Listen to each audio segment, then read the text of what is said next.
যে পূর্বে দেশের অবস্থা কেমন ছিল। পূর্বে দেশের অনেক উন্নতি হয়েছে, বাট যদি চোরগুলারে ডাকাত হিসেবে পরিণত না করতো তাহলে দেশটা ভালো থাকতো। কারণ চোরগুলাকে সুযোগ দিয়ে ডাকাতি করার সুযোগ দেওয়া হয়েছে, উন্নয়ন হয়েছে, এটা অস্বীকার করার জন্য। কিন্তু অজস্র পরিমাণে আইন শৃঙ্খলা এবং বিভিন্নভাবে বিভিন্ন পর্যায়ে বিভিন্ন সেক্টরে রাজনৈতিক হস্তক্ষেপ করে সাধারণ মানুষের উপরে যে নির্যাতন অত্যাচার জুলুম করেছিল, সেটার আল্লাহ প্রদত্ত মনে হয় একটা রেজাল্ট হয়েছে বিদায় আজকে তারা জাতির সামনে কথা বলতে পারে না।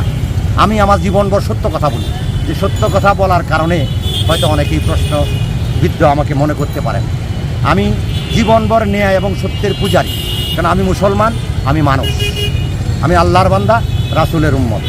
আমি একজন গুনাহগার বান্দা, সবসময় আল্লাহর কাছে তওবা করি, আর গুনাহ করলে অন্যায় করলে আমি ক্ষমা চাই। এটা হচ্ছে আমি একজন মুসলমান হিসেবে আমার নৈতিক দায়িত্ব এবং কর্তব্য।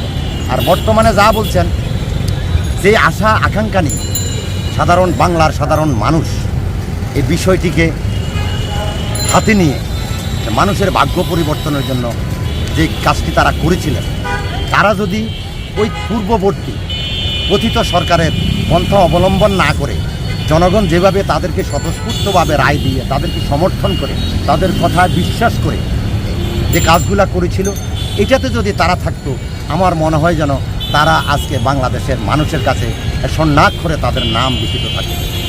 দুই হচ্ছে আইনশৃঙ্খলা যে অবনতি, আসলে মব জাস্টিস, এটা আমার প্রিয় মানুষ, আমার কুমিল্লার গৌরব আইন উপদেষ্টা ডক্টর আসিফ নজরুল সাহেব যেভাবে বলেন, আমরা কখনো মব জাস্টিসের নাম শুনিনি। মব জাস্টিস যদি না করতো, তাহলে আমার মনে হয় যেন সম্মানীকে সোরকে সোর বলা উচিত, ভালোকে ভালো বলা উচিত, কালোকে কালো বলা উচিত, সাদাকে সাদা বলা উচিত।